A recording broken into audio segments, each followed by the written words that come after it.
जोशी है। मैं जोशी फैमिली से बिलोंग करती हूँ। मेरी फैमिली की 4 लोगों की ऑन द स्पॉट डेथ हो गई, जिसमें मेरे हस्बैंड है और मेरी 3 सिस्टर्स हैं। और हम लोग वहाँ पे, मैं भी उनके साथ वहाँ पे शामिल थी, बट मैं कॉन्फिडेंस में बच गई। बट मेरे फैमिली के 4 लोग वहीं फंस गए। मैम उस दिन एग्जैक्ट क्या हुआ? उस दिन हादसा क्या हुआ था एग्जैक्ट? सर एग्जैक्ट मैं बता चुकी हूँ बहुत बार कि वहाँ पे कुछ ऐसा मतलब माइनर सी आग थी, जिसकी वजह से वहाँ पे बहुत ज़्यादा उसको प्रोटोकॉल्स फॉलो ना होने की वजह से वो आग बहुत ज़्यादा बढ़ गई। और ये बहुत इंसिडेंटली ऐसी चीज़ें हुई है, जिसकी वजह से आज इन लोगों का, सबका परिवार के कुछ सदस्य हमारे परिवार में शामिल नहीं है। और मेरे फैमिली के एक पिलर थे, जिनकी वजह से मेरा आज पूरा घर। मैडम मिसमैनेजमेंट हो रहा है, किसको जिम्मेदार मानती हो आप इसके बारे में? जिम्मेदार मैं किसको मानूंगी? ये मैं आपको खुद को पता है कि जिम्मेदारी सिर्फ कौन कौन है। लेकिन जिसने लूथरा ब्रदर्स जिसने गलती की है और गलती के बाद वो भाग गए बाहर, तो आप देख सकते हैं कि गलती करने के बाद अपनी गलती को मानने के बजाय, लोगों को एक सिंपैथी दिखाने की बजाय वो सीधा थाईलैंड भाग गए। और जिस रात ये हादसा हुआ और वो सीधा भाग गए, जो कि एक आम इंसान के लिए फ्लाइट की टिकट भी नहीं मिल पा रही है, उनकी डिले हो जा रही है, सब लोग परेशान है। बट उनको सडनली टिकट भी मिल गई, सब कुछ उनको मतलब सारी फैसिलिटी उनको मिल रही है और तुरंत वो थाईलैंड भी भाग जाते हैं। अब आप समझ सकते हैं कि इसमें कौन शामिल है, वो मैं अपने मुंह से तो बता नहीं सकती, आप सभी जानती हैं सब चीजें। अच्छा, मैडम जिस दिन हादसा हुआ ये मेरी मांग है कि मैं बिल्कुल उनको बेल नहीं मिलनी चाहिए और बिल्कुल सख्त से सख्त सजा मिलनी चाहिए, क्योंकि अगर उनको बेल मिल गई ना सर, तो फिर मैडम आपको क्या लग रहा है कि अब तक जो केस है वो स्ट्रांग होती जा रही है कि वीक होती जा रही है केस? सर अभी मैं कुछ ये भी नहीं बोल सकती कि बहुत स्ट्रांग है, बट सरकार फिर भी हमारे फेवर में लड़ रही है। लेकिन अब मैं चाहती हूँ कि अगर इसी तरह से अगर लड़े वो, तो हमें जरूर न्याय मिलेगा। जस्टिस कैसे चाहिए आपको? बिल्कुल मुझे इनको जेल में भेजना है, जेल चाहिए, बिल्कुल उनको जेल मिलनी चाहिए, वो छूटने ही नहीं चाहिए, बिल्कुल नहीं छूटनी चाहिए। अगर ऐसे लोग बाहर खुलेआम घूमेंगे तो इससे सभी को खतरा है, उनको जेल मिलनी चाहिए। उनको बेल, अगर बेल उनकी रिजेक्ट हो गई तो फिर वो कुछ भी कर सकते हैं, बाहर निकल के कुछ भी कर सकते हैं। क्या करेंगे? क्या करेंगे आपको बताया, कुछ भी कर सकते हैं, वो कुछ भी कर सकते हैं। फिर दोबारा से जो चीजें चल रही है वो आगे कंटिन्यू करेंगे। अनऑथराइज तरीके से सब चीजें चलेगी, बिना लाइसेंस की चीजें चलेगी, वो सारी चीजें वैसे वो चीजें करेंगे जो पहले उन्होंने गलतियां करी है, उनको आगे उसको गलतियों का आगे बढ़ावा मिल जाएगा उनको, अगर बेल मिल गई तो। लेकिन सरकार से एक ही मेरी रिक्वेस्ट है कि प्लीज उनको बेल ना मिले। मैं इसके बारे में कोई कमेंट नहीं बोल सकती अभी। गोवा सरकार का सपोर्ट नहीं मिला अभी, नो कमेंट। पुलिस की क्या राय है? पुलिस को आप मिल गए, पुलिस की क्या राय? सर मैं पुलिस की राय भी इसमें अभी आपको क्या बताऊं, मैं आज फर्स्ट टाइम मैं इस हियरिंग के लिए आज आई हूँ बेल के लिए, तो अभी मुझे बहुत सी चीजें तो मुझे भी नहीं पता, लेकिन मैं सारी चीजें देखूंगी। फिर भी मुझे गवर्नमेंट की तरफ से, क्योंकि उन्होंने जिस हिसाब से एक्शन लिया गवर्नमेंट ने, उनको बहुत जल्दी थाईलैंड से पकड़ा है, इसमें गवर्नमेंट बिल्कुल साथ में है। मैं ये नहीं बोलूंगी कि साथ में नहीं है, बिल्कुल साथ में है। गोवा के सीएम के मिले थे आप सीएम? नहीं सर अभी नहीं मिले, बट मैं मिलना चाहती हूँ। अच्छा, अगर कोई चांस बन जाए अब मैं मिलना चाहती हूँ कि सीएम जो है सीएम से मिल पाए, अपनी गुहार लगा सकें, क्योंकि हम डायरेक्ट कोई दिल्ली से आया है, कोई झारखंड से आया है, कोई अलग अलग जगह से 3-3, 4-4 हजार किलोमीटर ट्रैवल करके आ रहे हैं। और आप सोचिए कि एक तो हमने 4-4 लोग, इन्होंने किसी ने 2 अपने घर के खोए हैं, और वो हमारे मतलब मेन अर्निंग सोर्स थे। फिर हमको बार बार वहां से गोवा यहाँ आना, रेगुलर आना जाना, आप समझ रहे होंगे कि एक बार के और भी स्पीक टाइम पे कितने कैसे टिकटें हैं, कैसे हम आ पा रहे हैं, कैसे अकोमोडेशन कर रहे हैं, वो हमें पता है। कैसे 1-1 रुपये बचाकर दिन भर हम धूप में खड़े होकर हम यहाँ पर जो है ट्रैवल कर रहे हैं। तो हम सरकार से एक गुहार लगाना चाहते हैं कि थोड़ा सा फास्ट ट्रैक पर ये केस चले। ऐसा ना हो कि हम डेट बाय डेट आते रहें, क्योंकि हमारे लिए अब इनके देखिए घर में छोटे छोटे बच्चे, एक 3rd में पढ़ता है, एक 8th 7th में पढ़ता है, उनको छोड़कर अभी बीच में इनको जो है कोई देखने वाला घर पे नहीं है, ये यहाँ पर आकर खड़ी हैं। और अगर ये डेट ऐसे ही बढ़ती रही, आज 2 दिन बाद, फिर 6 दिन बाद, फिर 15 दिन, तो हम कितनी बार आ पाएंगे? और हमारे लिए न्याय को पाना और मुश्किल होता चला जाएगा, क्योंकि रोज आना, आप भी जान रहे हैं कि दिल्ली से या झारखंड से कहीं से भी आना हमारे लिए इतना आसान नहीं होता। हम ये चाहते हैं कि जब भी हो हम आएंगे, हम लड़ेंगे इंसाफ के लिए, पूरा लड़ेंगे, लेकिन सरकार सरकार से और न्यायालय से इतना गुहार है बस कि थोड़ा सा हमारे पर भी रखें कि ठीक है जो प्रोसीजर कोर्ट का वो फॉलो होगा, लेकिन थोड़ा सा हम पर भी नजर रखें। जिस दिन पेशी हो अगर उस दिन काम पूरा हो जाए तो हम रिक्वेस्ट करना चाहते हैं, न्यायालय से भी रिक्वेस्ट करना चाहते हैं और गोवा के सीएम साहब से भी हम रिक्वेस्ट करते हैं कि अभी तक उनका सपोर्ट हमें लगभग मिला है, क्योंकि देखिए उन्होंने हमें वहां तक छुड़वाया भी हमारी बॉडीज को।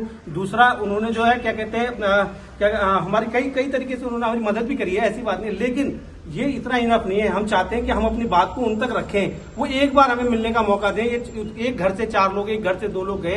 हम एक रिक्वेस्ट, मैं सीएम साहब से रिक्वेस्ट करना चाहता हूं कि वो हमें मौका दें। वो जब बोलेंगे हम कैसे भी आएंगे, कितनी मुश्किल से जैसे मर्जी आएंगे, अगर वो हमें एक बार मौका मिलने का दें, हम अपनी बात उनके सामने रखें।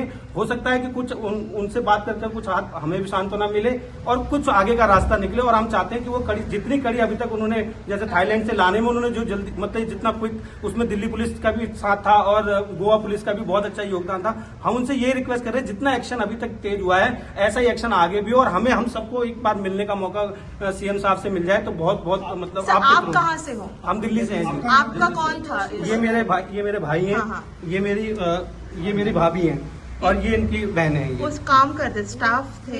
नहीं, ये घूमने आए थे। थे। ये 4 टूरिस्ट थे। हाँ। जो 5 टूरिस्ट खत्म हुए उनमें से 4 हमारी फैमिली से थे। पूरी एक ही फैमिली के 4 लोग।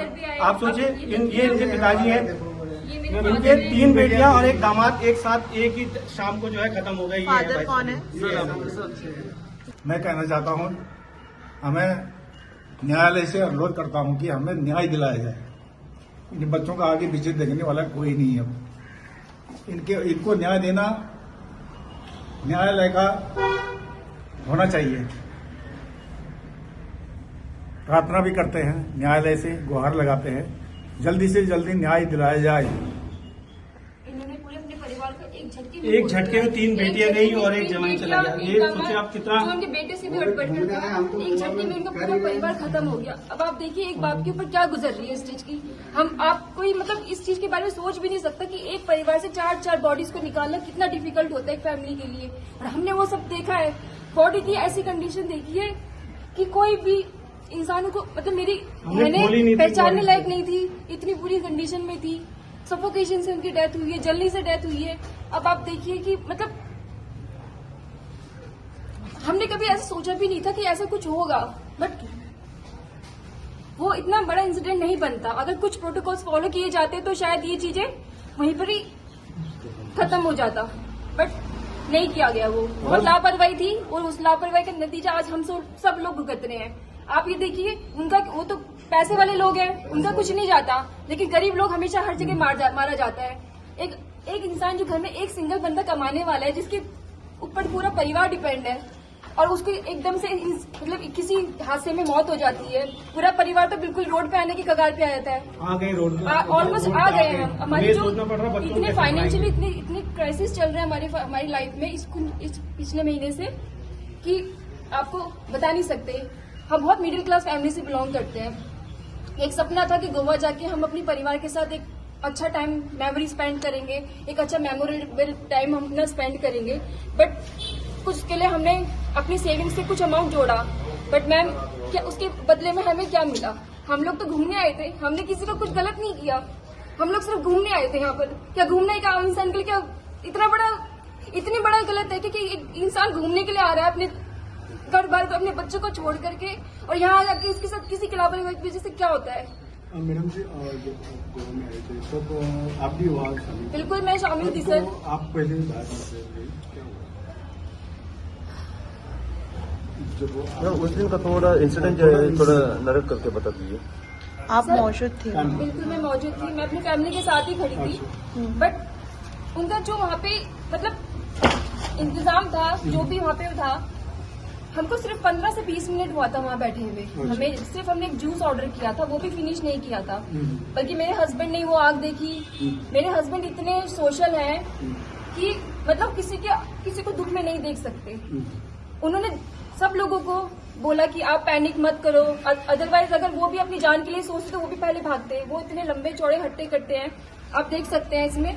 वो अगर 2 हाथ ऐसे मारते तो खुद निकल सकते थे, बट नहीं ना, उन्होंने पहले सोचा कि लोगों को शांत किया कि आप पैनिक मत कीजिए, लेकिन उसके बदले में क्या सजा मिली इसकी। यानी वहाँ पे और कोई दूसरा दरवाजा ही नहीं था दरवाजा नहीं था, कोई भी वहाँ पे इमरजेंसी एग्जिट डोर नहीं था, बहुत सारी चीजें नहीं थी। एक ही था एंट्री डोर जी दरवाजा। एक ही था, जिसमें बल्कि जब मैं निकली मैं भी बिल्कुल फंस गई थी भीड़ में, बहुत बुरी तरह दब गई थी और धुआं इतना था कि कुछ दिखाई नहीं दे रहा था, बिल्कुल ऐसा कार्बन वाला धुआं था कि मैं भी उस अंदर थी तो मुझे भी लगा मैं भी बच नहीं पाऊंगी। वो एकदम मेरे अंदर गया और मैं बिल्कुल ना मुझे सांस, ना मेरे मुंह से आवाज निकल रही थी, ना मैं सांस ले पा रही थी और ना मुझे कुछ दिखाई दे रहा था रास्ता बाहर निकलने का। लेकिन मैं धक्कों से के प्रेशर से मैं बाहर आई हूँ, बट मैंने अंदर जाने की भी कोशिश करी, मुझे लोगों ने वहाँ पे रोक दिया। आग लगने का एग्जैक्ट कारण वो पायरोगन ही था ना? जी जी, अब ये मैं बता नहीं थी कि पायरोगन जो एक इंस्टेंट जो एक जगह पे वो चल रहा था वहीं पर ही वो चीजें जो माइनर सी जो स्पार्किंग दिखी है वो उसी जगह पे थी। तो होटल मैनेजमेंट जो वहाँ पे था उन्होंने कुछ ट्राई नहीं किया वो आग बुझाने के नहीं लिए? सर, बस वो glass of water, wine glass जो होते हैं, हाँ। उससे वो पानी छिड़का, उसके बाद बॉटल से पानी छिड़का। मैम आप ये देख सकते हैं कि क्या इनका इंतजाम किया है, कोई फायर एक्सटेंशन नहीं है वहाँ पर। ऐसी छोटी मोटी आग में किससे ये फायर एक्सटेंशन का मतलब ये चीजें तो कौन करेगा मैम? अगर हम क्लब में जा रहे हैं, हम फ्री में जा रहे हैं, वो हमको इनवाइट कर रहे हैं, हम उनको पैसा दे रहे हैं हर चीज का, लेकिन हमें बदले में क्या मिल रहा है? बदले में हमें ये हमारे फैमिली वाले फोटो में है आज, ये देखिए। वहाँ एंट्री कितनी थी अंदर जाने के लिए? सर हमने एंट्री मतलब इंस्टेंटली करवाई थी वहाँ एंट्री, जिसमें हमारी पांचों की एंट्री 2500 में हुई थी, जो हमने अपने होटल से किसी पर्सन से करवाई थी। वो तो मतलब हम ये शुक्रिया अदा वकीलों का भी अपने करना चाहते हैं कि हमारे पास उतनी हमारे पास स्ट्रेंथ नहीं थी कि हम इस केस को लड़ सके, लेकिन हम अपने वकीलों का बहुत बहुत धन्यवाद करना चाहते हैं, हाथ जोड़कर धन्यवाद करेंगे उनका कि उन्होंने और वो अपने आप से वो आगे आए और उन्होंने हमारी मदद करने के लिए। हम तो उस समय ऐसी हालत में भी नहीं थे कि हम इस केस को कैसे परस्यू करें, हम सोच रहे थे, लेकिन अब अपने वकील साहब हमारे पीछे हैं, हम उनसे भी बहुत बहुत धन्यवाद करना चाहेंगे कि उन्होंने हमारी सपोर्ट करी और हम आज यहाँ पर खड़े हैं। और हम सिर्फ इसलिए फास्ट ट्रैक चाहते हैं क्योंकि अगर फास्ट ट्रैक नहीं हुआ ना तो हम जैसे लोअर मिडिल क्लास या और भी भाई साहब झारखंड से आए, कहीं से आए, आप सोचिए कि ये कैसे अगर ये केस मान लो 5 साल 10 साल 2 साल 3 साल चला तो हम कैसे यहाँ पर बार बार गोवा, जो हम सपना, मैं बचपन से हम अब तक ये सपना देखते थे कि हम गोवा जाएंगे, वो सपना आज तक पूरा नहीं हुआ था। तो हम सोचिए कि केस के लिए हम 1 महीने में 2 बार गोवा आ गए तो हमारे पे क्या बीत रही होगी, कैसे हम आ रहे हैं, हम एकोमोडेशन नहीं कर पा रहे हैं, कहीं पूरे दिन भर हम यहाँ बैठे हैं, कहीं किसी और के यहाँ बैठ रहे हैं, कहीं छाव में बैठ रहे हैं, बेचारे दिन भर यहाँ बैठे हुए, कैसे हम फ्लाइट जो जिंदगी में कभी फ्लाइट में नहीं बैठे हम लोग, अब हम 2-2 बार फ्लाइट में बैठ कर यहाँ पे आ रहे हैं, तो सोचिए हम पर क्या बीत रही होगी और कैसे ही अपने बच्चों की जो फीस के लिए दिक्कत कर रहे हैं। अगर ऐसे केस अगर बार बार बढ़ता चला गया, हम जानते हैं कि ये एक न्यायिक प्रक्रिया है, उस पर हमारा कोई मतलब हम वो भी कुछ नहीं कर रहे, हम भी कुछ नहीं कर रहे, लेकिन हम रिक्वेस्ट तो कर सकते हैं कि अगर सीएम साहब से रिक्वेस्ट कर सकते हैं कि शायद उनके हाथ में ये पावर हो कि वो एक फास्ट ट्रैक जो है इसके लिए वो करे और एक जो है इसकी ना एसआईटी जांच अगर हो रही है तो हो सकता है एसआईटी वगैरह की जांच करें, उससे थोड़ा ज्यादा अच्छा हो सके। अगर एसआईटी एक बना दे तो थोड़ा जांच भी जल्दी होगी और फास्ट ट्रैक कोर्ट अगर इसमें होगा तो हम लोग आप उनके पैर छूकर हम जो है, चाहे आप जज साहब के बोलिए चाहे सीएम साहब के बोलिए, किसी के भी हम उनसे जो है हम उनको धन्यवाद करेंगे अगर हमारा केस जल्द से जल्द सॉल्व हो जाए और उनका भी धन्यवाद करेंगे, अपने वकीलों का भी धन्यवाद करेंगे। Yes, thank you. दीपक दीपक दिल्ली से रहते हैं हम लोग। हमारी फैमिली है पूरी। प्रदीप महतो और विनोद महतो, मेरा अपना छोटा भाई मेरा था मोहित मुंडा। आप काम करते थे वहाँ पे? हाँ? आप काम करते थे? मैं आपका भाई काम करता था? अच्छा। ये दोनों विनोद महतो और प्रदीप महतो काम करते थे, जो वहाँ किसान की काम करते थे, जो कि दोनों सगा भाई का डेथ हो गया। और एक मेरा खुद का भाई। जस्टिस कैसी चाहिए गोवा से हमसे सरकार से आपको? नहीं, गोवा से हम लोग आए हुए हैं, झारखंड से आए हुए हैं हम लोग। नहीं मदद कैसी क्या क्या मदद अच्छा हुआ, जो भी मतलब फ्लाइट से भेजा गया बॉडी को। आपको कैसे पता चला? हम लोग को पता चला है जब सुबह न्यूज देखे उसके बाद पता चला। सर हम लोग थे वहाँ पे, 2 लड़का थे, फ्लाइट से बॉडी को भेजा गया, हमें नहीं भेजा गया, बाद में भेजा गया। तो जब बॉडी गया उसके बाद 2-3 घंटा के बाद हमें भेजा गया लास्ट में। आपका नाम क्या? विकास मुंडा। विकास मुंडा। हम डायमंड बागाटूर में काम करते थे। हाँ, और आपका नाम क्या? बाबू महतो। बाबू माथुर। जी साहब। तुम्ही पळतात GNH।